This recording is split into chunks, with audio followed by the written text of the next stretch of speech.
So this dream I've had it multiple times as well, you know. Mhm. And so a little backstory, right?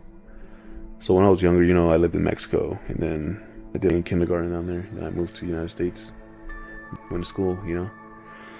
So I had this dream where I was riding in a truck, right? And it was Mhm. dark, Yeah. and there was like I want to say like five of us. You know, there was the driver, passenger, and in the back seat, the guy next to me.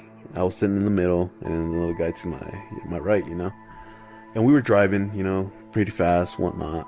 You know, going through this road, and it was still dark. It was early in the morning. You know, it was dark, and there was this little bridge coming up, right? And we're speeding, driving by there, and next thing you know, we see like a bright light, you know, like a really bright light that like kind of blinds us, and Mhm. like the truck crashes. But right before the impact, it switches to where I'm a little kid riding in the back of a pickup, you know, down that same road during the day. Uh-huh. And we're about to get over that bridge, you know, we go over the bridge, and I see down, and there's these like 4 or 5 crosses where people have passed away, Oh, right? yeah.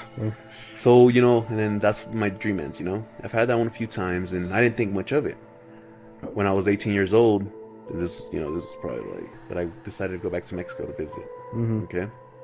And then I was sleeping in my grandma's house, and then I had that dream. So I woke up and I told my, you know, because he's like around my age, and I was like, yeah, dude, I just had this weird ass dream where this and that, you know. I explained to him the dream, and he just looked at me, you know, and he's like, come with me. And I was like, okay. And we go inside the house, and he's like, tell to our where my grandma was at, and he's like, tell her your dream. And I was like, okay, you know, I explained to her the dream, and they ended up taking me to that same bridge, and there was those crosses, and apparently my grandpa was those guys were going to work, and he was supposed to be going with them, but like woke up late or something. But those guys on the way to work ended up crashing their truck, and they passed away. And those crosses are there, like in the bottom of that bridge.